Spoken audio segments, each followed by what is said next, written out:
बड़े भैया महेंद्र यादव जी और इस कार्यक्रम की जो आयोजक हैं छोटे भाई युवा नेता शुभम यादव को मैं बधाई देना चाहता हूं। उन्होंने इतने कम समय में इतना शानदार चौपाल यहाँ पर लगाई है समाजवादियों की, इसके लिए मैं उन्हें विशेष बधाई देता हूँ।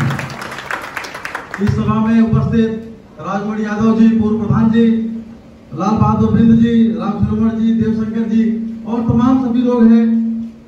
मैं इस कबीरपुर की जनता के सभी बुजुर्गों का मैं सादर प्रणाम करता हूं और सभी नौजवान साथियों का मैं हार्दिक अभिनंदन और स्वागत करता हूं।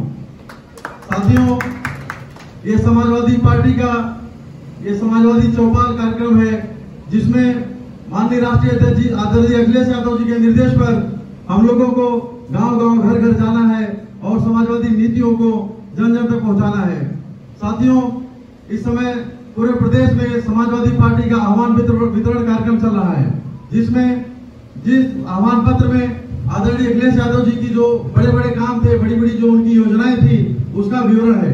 साथियों, एक पन्ने का पंपलेट है, लेकिन आदरणीय अखिलेश यादव जी के जो काम है वो शायद अगर आप एक डायरी भर देंगे लेकिन उसमें वो सम्मिलित नहीं हो पाएगा। साथियों, उन्होंने पिछले 5 साल की सरकार में जितने बड़े बड़े काम किए, साथियों, उन सभी योजनाओं को, उन सभी काम को योगी आदित्यनाथ सरकार ने ठप कर दिया, बंद कर दिया। साथियों, या तो उन योजनाओं का नाम बदल दिया या तो उन योजनाओं को इतना निष्क्रिय कर दिया कि वो पूरी तरह से वो इस समय काम करने योग्य नहीं रह गई है। साथियों, इसलिए आप सभी लोगों के बीच हम आए हैं यहाँ पर। आदरणीय अखिलेश यादव जी की जो सरकार थी पिछले 5 साल में, चाहे डायल 100 हो, चाहे 108 हो, चाहे 1090 हो, तो माननीय साथियों, यहाँ तमाम बुजुर्ग लोग उपस्थित हैं। पहले आप सभी लोग जानते थे, जब पहले किसी गरीब के साथ अत्याचार होता था, अन्याय होता था, तो वो थाने जाने से डरता था कि कहीं अगर हम थाने पे जाएंगे तो वहाँ पुलिस के द्वारा हमारा शोषण और अत्याचार होगा, हमारे साथ वहाँ पर और भी अन्याय किया जाएगा। इन्हीं सब चीजों को ध्यान में रखते हुए आदरणीय अखिलेश यादव जी ने डायल 100, जो पूरे दुनिया की, ये पूरे हिंदुस्तान में डायल 100 कहीं किसी प्रदेश में ये योजना नहीं थी। साथियों, ये सबसे पहले हम लोग के यशस्वी मुख्यमंत्री आदरणीय अखिलेश यादव जी ने डायल 100 लेकर आया। अब जब किसी गरीब के साथ कहीं पर अन्याय होता है, अत्याचार होता है, तो उसे थाने जाने की जरूरत नहीं पड़ती है। वो डायल 100 फोन करता था, पुलिस उसकी समस्या सुनने के लिए खुद उसके दरवाजे पर आती थी। आप सभी लोग यहाँ पर उपस्थित हैं, आप सभी लोग जानते हैं कि ये जो योगी आदित्यनाथ की सरकार है, इसने पिछले 4 सालों में एक भी काम इन्होंने नहीं किए। आप इससे बड़ा उदाहरण आपके लिए नहीं हो सकता कि बुढ़िया इनारा से लेकर आप मुगरा बादशाह को सभी लोग जाते आते होंगे। ये कितनी महत्वपूर्ण सड़क है, ये एक नेशनल हाईवे है, राष्ट्रीय राजमार्ग है। साथियों, अगर इस सड़क को आप नहीं बना सकते हैं तो आप सोचिए कि छोटी मोटी सड़कों को क्या बनाएंगे। साथियों, इस जो ये राष्ट्रीय राजमार्ग है, यहाँ से उनके तमाम नेता, विधायक, मिनिस्टर सभी लोग आते जाते हैं। 4 साल हो गए, ये सड़क उसी तरह से टूटी फूटी पड़ी हुई है। आप बुढ़िया के इनारा से लेकर अगर आप मुगरा बादशाह को लगाएंगे आपको लगभग 1 घंटे लग जाएगा, जबकि मात्र 10 मिनट का रास्ता लोगों को यहाँ बड़ी कठिनाइयों के साथ पूरा करना पड़ता है।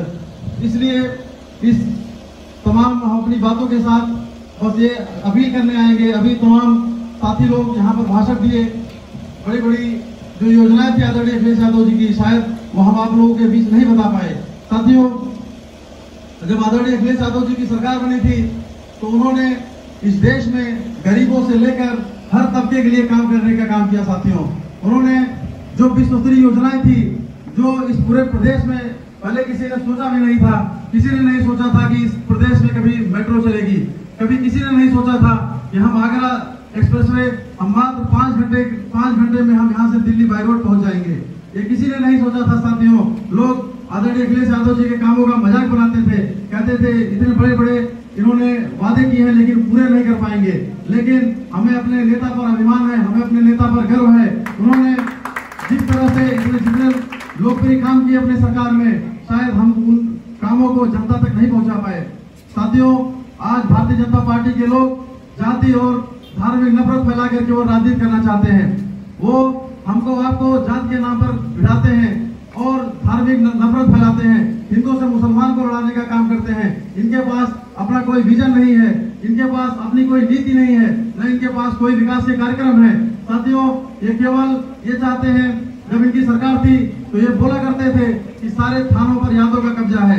और यहाँ पर सारे बुजुर्ग लोग उपस्थित हैं, मैं उनसे पूछना चाहता हूँ, आज थानों पर किनका राज है? आप बताइए सभी लोग। साथियों, शायद अगर आप जाएंगे तो इस समय थानों पर जात के नाम पर पोस्टिंग है। मुझे ये कहने में जरा से हिचक नहीं है साथियों, इस सरकार में जात के नाम पर हत्याएं हो रही हैं। अगर आप देखेंगे, जो ब्राह्मण इनको भारतीय जनता पार्टी को वोट देकर भारी बहुमत से सरकार बनाने का काम किया, वही ब्राह्मण आज इस सरकार से पूरी तरह से नाराज है और वो समाजवादियों की तरफ देख रहा है। जब हम क्षेत्र में घूमते हैं, ब्राह्मण लोग हमारे पास आते हैं, कहते हैं भैया हम लोग भी आपके साथ सहयोग करेंगे, हमारे पर विश्वास करिएगा। हम लोगों ने कहा हम समाजवादी हैं, जात की राजनीति नहीं करते, हम लोग धर्म की राजनीति नहीं करते, हम लोग केवल आदरणीय अखिलेश यादव जी के सिपाही हैं, केवल विकास की राजनीति करने का काम करते हैं हम सभी लोग। साथियों, आज आप लोग देखेंगे एक जात विशेष के लोग उन्नाव में, उनका ही विधायक, आप जान लीजिए, एक गरीब की बेटी थी, उसका किस तरह से शोषण हुआ पूरे जमाने ने देखा। साथियों, इतना बड़ा अत्याचार, इतना बड़ा जघन्य अपराध शायद कभी नहीं हुआ। उसके पूरे परिवार को एक एक करके उसकी हत्या करा दी गई और आज अंत में आप देखेंगे उस विधायक को जमानत भी आज मिल गई। तो इससे जो है, इससे ज्यादा और बुरी बात इस सरकार में कुछ नहीं हो सकती। साथियों, आप सभी लोग यहाँ पर उपस्थित हैं, आप अभी जब इस देश कोरोना महामारी फैली, इन्होंने कोरोना को भी एक अवसर बना लिया। साथियों, आज वो चाहते हैं इस प्रदेश में, इस देश में कहीं भी चुनाव न कराना पड़े, कोरोना के नाम पर केवल लूट कर रहे हैं। अभी कुछ दिन पहले हम लोग यहाँ के लोकप्रिय सांसद रहे आदरणीय CN सिंह जी खत्म हो गए। साथियों, जब मैं यहाँ से उनके घर पर गया, उनके यहाँ शोक सभा आयोजित थी, मैं उस कार्यक्रम में गया। उनके बेटे हमारे बहुत अच्छे मित्र हैं प्रशांत सिंह, उन्होंने कहा कि भाई जब मेरे पिताजी को, जब हम राममनोहर लोहिया अस्पताल में लेकर भर्ती थे, 3 बार हमारे पिताजी की जांच हुई, तीनों बार कोरोना निगेटिव आया, लेकिन जब हमारे पिताजी की मृत्यु हो गई, उन्होंने उसको जबरदस्त कोरोना पॉजिटिव दिखाकर उसको पॉलिथीन में बंद करके हमें बॉडी सौंप दिया। साथियों, जब इनको ये दिखाना होता है कि ये कोरोना पॉजिटिव है, तो शायद सरकार को 1.5 लाख रुपए का फायदा हो जाता है। इसलिए आज आप सब लोग देखिए, कोरोना के नाम पे मैं बिल्कुल ये नहीं कहता हूँ कोरोना गंभीर बीमारी नहीं है, कोरोना बिल्कुल की बीमारी हो सकती है, लेकिन जिस तरह से सरकार इस पे बिल्कुल लापरवाह है, आप जरा हमको बताइए। हम आपसे पूछना चाहते हैं, आपके माध्यम से सरकार से भी पूछना चाहते हैं कि क्या जो गरीब ट्रेन से बैठकर अगर यहाँ आ जाता तो उसको कोरोना हो जाता, और जो बसों में, ट्रकों में भर भर कर, गाड़ियों में ठूस कर आए हैं, क्या उससे कोरोना नहीं फैलेगा? ये चाहते हैं कि जो गरीब है वो कितना उनको ज्यादा से ज्यादा परेशान कर दे। साथियों, आप सभी लोग देखेंगे कि यहाँ से जो मजदूर, जो गरीब किसान का बेटा यहाँ से नौकरी करने गया था, पैदल चलकर बंबई से यहाँ पर आया।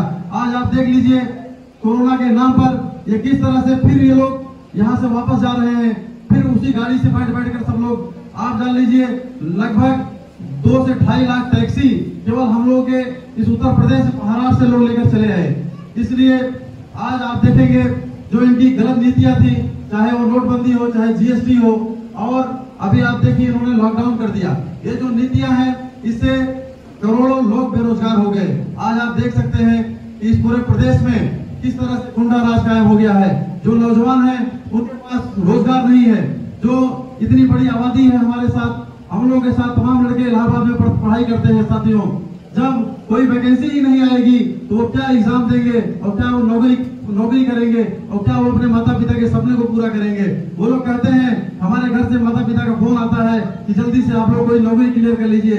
वो बोलते हैं कि भाई जब नौकरी कोई निकाल ही नहीं रहे योगी आदित्यनाथ, तो हम कहाँ से नौकरी प्राप्त कर लें? आप देखेंगे इस योगी आदित्यनाथ की सरकार में जो उनका सरकारी आंकड़ा है, 1.5 करोड़ लोग बेरोजगार हो गए। आप देखिए, SBI ने अभी 1 लाख लोगों की छटनी कर दी। जितने भी सेक्टर है सब लोग, चाहे रेलवे हो, चाहे जो भी हो, उसको प्राइवेट करते चले जा रहे हैं। GDP इस देश की -23 पहुंच गई है। साथियों, -23 GDP। अब आप समझ लीजिए, इन्होंने इस देश के अर्थव्यवस्था को इतना पीछे ढकेल दिया है कि शायद 100 साल लगेंगे ये जो व्यवस्था है उसको फिर से पटरी पे लाने के लिए। इसलिए आप सभी लोगों से हम बहुत बातें नहीं करेंगे, एक विशेष अपील करना चाहेंगे साथियों, कि जो हम लोग के सम्मान थे, जो हम लोग के नेता हैं आदरणीय अखिलेश यादव जी, जो उनकी नीतियां थी, आज सभी लोग ये चाहते हैं कि फिर से अखिलेश यादव जी इस प्रदेश में आए, और फिर से जिस तरह से उन्होंने विकास की गंगा इस प्रदेश में फैला रखी थी, जिस तरह से विकास की गंगा यहाँ बाहर रखी थी, उसी तरह से वो आए, फिर से जो उनके पुराने रुके हुए काम है उनको फिर से वो पूरा कराने का काम करेंगे। साथियों, आदरणीय अखिलेश यादव जी की सरकार बनी थी, जो यहाँ पर बुजुर्ग हैं वो जानते हैं कि महिलाओं को 500-500 रुपए उन्होंने भत्ता देने का काम किया था, और उन्होंने वादा किया था कि जब हमारी सरकार बनेगी तो हम महिलाओं को, बुजुर्गों को 2000 रुपए प्रति माह देने का काम करेंगे। लेकिन दुर्भाग्यपूर्ण तरीके से हमारी सरकार नहीं आ पाई। लेकिन आज सभी जात, सभी धर्मों के लोग समाजवादी पार्टी के नेता आदरणीय अखिलेश यादव जी की तरफ बड़ी आस भरी निगाह से देख रहे हैं और अपने नेता का इंतजार कर रहे हैं। साथियों, और हमें पूरा विश्वास है कि जिस तरह से नौजवान इस मुगरा बादशाहपुर विधानसभा क्षेत्र में लगा हुआ है, हमें विश्वास है कि आने वाले चुनाव में हम लोग बहुत बड़ी जीत हासिल करने जा रहे हैं मुगरा बादशाहपुर में, और आदरणीय अखिलेश यादव जी को मुख्यमंत्री बनाने का काम करेंगे।